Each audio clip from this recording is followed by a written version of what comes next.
Hi, friends. My name is Taylor Dominique, and welcome back to my show. Is it Single Girl Safe?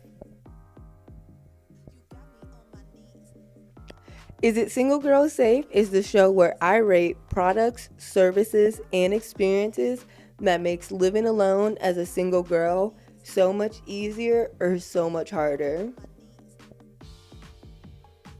I'm happy to be back. 2 weeks in a row, or is this 3 weeks? That's insane. Season 5 has been a journey for sure.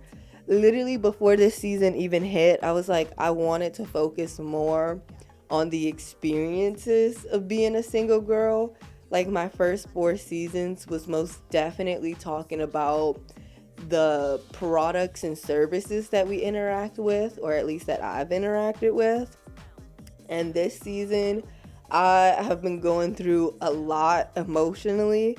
And that whole beef with my friend group, I want to say came out of nowhere. But honestly, I saw it building up to where it's just like, this is literally the perfect place for this. Reaching emotional stability, making a lesson out of it too, because everything happens for a reason. And so, what can I take from this, and what can I build from it, and how can my story serve as a light for somebody who may be going through the same thing or might encounter the same thing? That's like the whole gist of the show. And so happy to be back. Today is not going to be an emo episode, but it's more of going to be an efficiency episode. Being a single girl living underneath capitalism, and like honestly anybody underneath capitalism, like this is a fight for your fucking life. Like we're literally fighting for your life. And then let alone being a creative, it's like there's so many alleyways for creatives nowadays, but it's also like the pure work that comes into turning something out of nothing is absolutely fucking insane.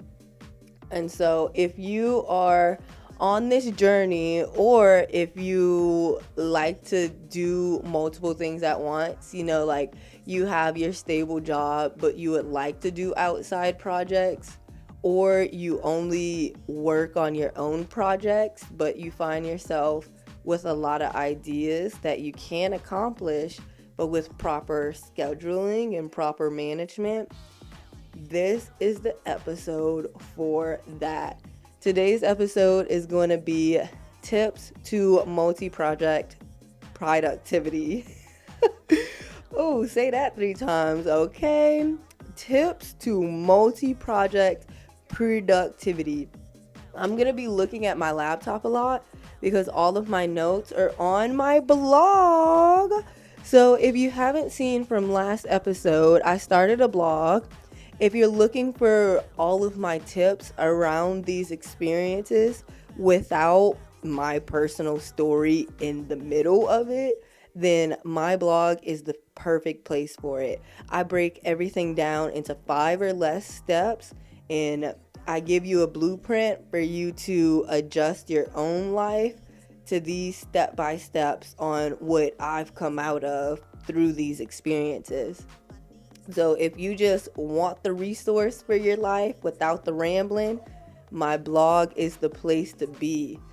If you want some personal life examples, I'm going to be spilling all my business, girl. I'm going to be spilling all my business. So here it is. Okay, so check out my blog for the full thing. Let's get into today's episode. So, tips for managing multi-projects productivity. This is honestly a tip that I've taken from my aunt, and she said her mentor gave her this tip, but overall it's a rule of threes. 3 goals, 3 timelines. You kind of fit it based off of that. And so I have taken that outline and turned it into something that has worked really well for me. So in our master list, we have step 1, 3 goals, 3 times. The breakdown of that is take your top 3 goals at the moment that you're trying to achieve, determine the timeline of those goals, and place it on a weekly or daily time limit until it's done. So what that means is take 3 things in your life that you're working on. I'm going to show you mine. It's quite literally right here in my kitchen. The top 3 things that I'm working on is real estate school. I'm in school right now for my real estate license and my yoga certification. And so the top thing I have up here is education. The second part that I have is my passion pieces slash everything, like the only reason why I have business skills, and that's my art creation. I say that that's really important to me, and so making sure that I'm scheduling time to create everything that I want to create, because overall that's the product that I sell as an artist. And that last goal is going to be, for me personally, event planning, because I have all of this art, I have all of these ideas for choreography, but creating just to create has been a really hard thing for me. I feel like there's not enough space in the Austin dance scene for not just myself, but for everybody to create everything that they want to create. And so in this journey of creating my product, my choreography, I'm also creating the space, the events, period, right? And so those are the 3 most important goals to me. And it's on the timeline in my head of at least a year. I didn't put anything down really for it, so it could technically be considered an indefinite goal. But say you're in school and you have like a hard deadline on something, like you have this class that's important, you have a passion thing that you would like to do, and then you have another class that's super important, and you got a month to finish X amount of work to do it, whether it's a class or a professional project.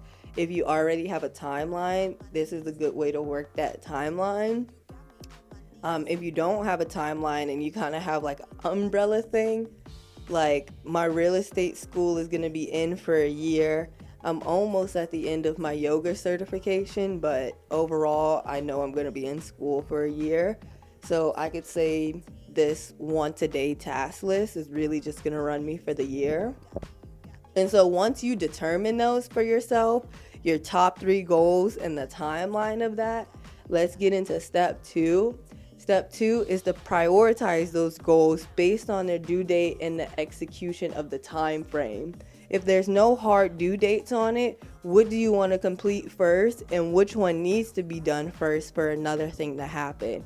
So for example, in my list, I believe that my product creation, my art creation needs to happen before I work on my event planning, because if I try to create an event, I've ran into this mind block of like, it's going to be a dance show, it's going to be an art show, but what am I going to put on, type of thing. To where it's just like something for me that I feel like has really helped, because now I'm in the running of making 2 shows. One has a hard date already, but the other one has a flexible date, to where I feel like what has made event planning easier for me is the fact that I'm creating regularly, rather it's daily or weekly. Like I have a consistent flow of a product again, to where I prioritize making that product over planning the event of it. But the event planning is very important for both of these to have life. And so that's why it's in my top 3.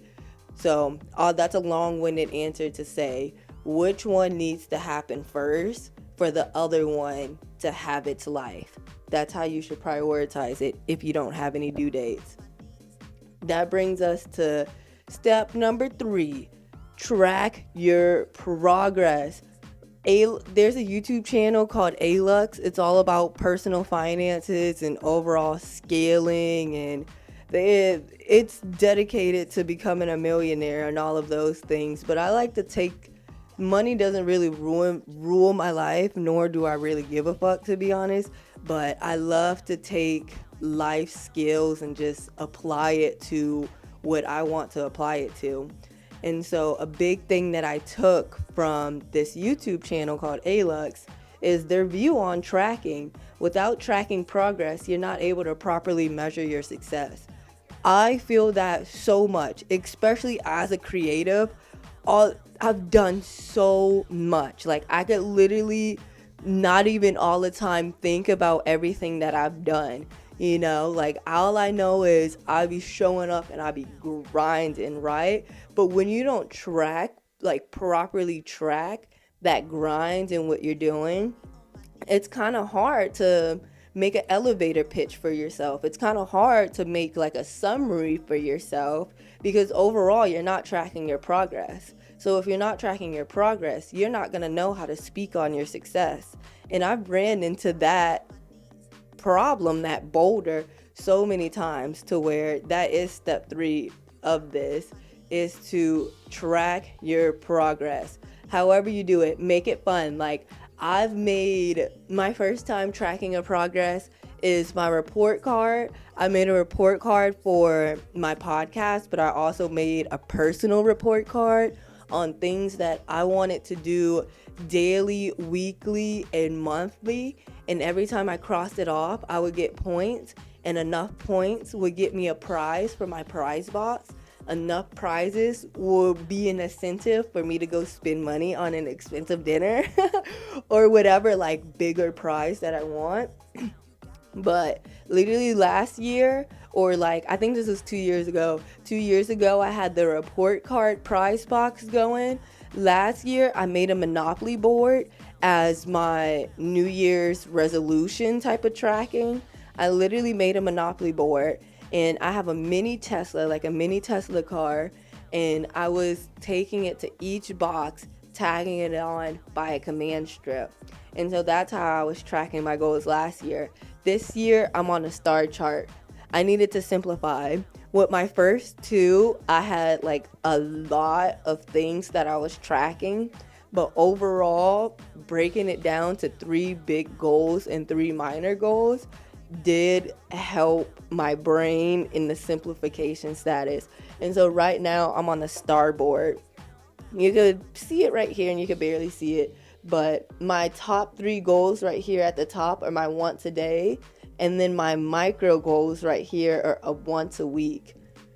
And then from there, once I've achieved it, I just have like these little stars. They're put on by command strips, but you just take the little star, put the checklist. And then when it's time to restart for the day, you just take the stars off and put them back in the star bank. It's the cutest little thing. I literally love it. And so let me tell you more about where, like, kind of the flow that it's on, because the last step of this is to create a flow. So once you have your time blocked out, put it into a calendar and make it work with the schedule that you're under. Okay, so we got our top 3 goals, right? We realize which one needs to be done in order, which one needs to be done first in order for the other ones to succeed, right? Once we've done that, create a time block for yourself. So the time block that I created for myself is a 1-2-1. I spend 1 hour on one thing, 20 minutes on another thing, 1 hour on another thing. You could easily make that 1 hour, 2 hour, 1 hour. You could easily make that 10 minute, 20 minute, 10, like however you need to structure that for your day. I recommend keeping it small though. A benefit in a 1 hour, 20 minute, 1 hour is a short checklist like that means no matter how busy the day is, I will still be able to get this done, because at the end of the day, I'm only taking 2.5 hours out of my day. That's like essentially nothing. But doing that every day, touching everything that you're working on, no matter what else is happening in your personal life, that's how people achieve goals. That's how people be like, whoa, when did this happen? Or how did this start? It's because you're literally like micro working on it and you're tracking it. If you micro work but you don't track, it's again really hard to see the foundation of the success. And it's really hard to speak for what you're doing in order to drive the success of what you're doing, right? And so tracking it however you need to helps a lot, and putting it on a time block really helps, because on the longer day, on a day that you're not as busy, you could easily recycle this, like 2.5 hours, take a break, 2.5 hours, take a break, 2.5 hours, and then from there you just did a full 8-hour day, but in 2.5 hour shifts, if that makes sense. To where once you've picked your top 3 things that you're accomplishing and you organized it based off of what needs to be done in order for the other things to happen, create a time block. If you want to use my time block, it's a 1-2-1. 1 hour, 20 minutes, 1 hour. Or again, 1 hour, 2 hour, 1 hour. However you want to schedule that, that's how I recommend doing it. And yeah, that's how I managed to do multiple things at once. I'm glad to now have like a foundation in it, because like the more that I realize I've been doing this since I became an independent contractor. Like when I graduated college, I only was doing dance and booking dance and choreography for a bit before I needed more money to survive, to where I think something that would have made that journey more successful would have been the tracking of the progress and the building upon the progress that I've already created and tracked. You know, not being able to properly track or hype up or even sell from the things that you've created and accomplished for a year to 2 years of your life sucks, because it quite literally makes you restart the entire process again. But now, you know, the girls are smarter. I'm getting smarter. I'm getting stronger, right? I'm the strongest bitch in the room. The strongest bitch in the room don't have to prance around and make other people feel small. It's a bitch who work on her shit and dominate through herself, okay? To where it's like, I got a little structure now, okay? Not only do I got a structure, but I'm teaching a structure, okay? And I just hope it's beneficial, you know? If this is like information that you already know and that you already develop in your life, I'm really excited to like see the branches of creativity that develops out of, you know, this kind of reapplying of your foundations. You know, every time you reapply something, like every time you relearn something, I feel like a new alleyway opens up in that possibility of all of those lanes and everything. So I hope this re-sparked an open door. I hope this opened a door. You know, if you didn't have a structure before, like, no judgment, because neither did I. Like, I was just working and working and working, and I could barely make like a summary on myself, to where it's like I rely on other people knowing about my gigs and what I'm doing in order to like stay relevant. But again, I just literally had a person in my life that took my life, my space, ran a whole smear campaign on it because it didn't fit their idea of life and what they're searching for and accomplishing, to where it's just like, you cannot let people come into your life and speak for you. You have to speak for yourself. And being able, and as an Aquarius, you know, I only speak in facts. 1, I only talk to you if I like you. 2, I only speak in facts. And so being able to have a structure to where I could speak about myself in nothing but facts. Bow. Eat a ass, bitches. If somebody's trying to infiltrate your life with their bullshit and their trauma that they refuse to tackle themselves, you tell that hoe to get out. And then you go back to yourself and continue to do the things that you love. And now we have a structure to make ourselves successful from it. And to the person who that dig is about, I literally hope you take this advice as well, because people only do what was done onto them or what they see the people around them doing in order to advance. I don't know what your soul's purpose was for entering my sphere, but that's not how we operate over here. That's not how we advance over here. Those actions, that intention is so far away from being tolerated with me that I'm gonna turn that shit into a motherfucking lesson. And that's the nice response first. Yes! Okay, that's today's episode. If you want to read all of that without me yapping, check out the blog. There's gonna be a new episode every Tuesday at 5 p.m. Spotify, Apple Music, YouTube, all in 9 yards. Thank you so much to Jean for making this song and allowing me to use it for my podcast. Fucking amazing. 2 years strong. Thank you guys for watching. Bye.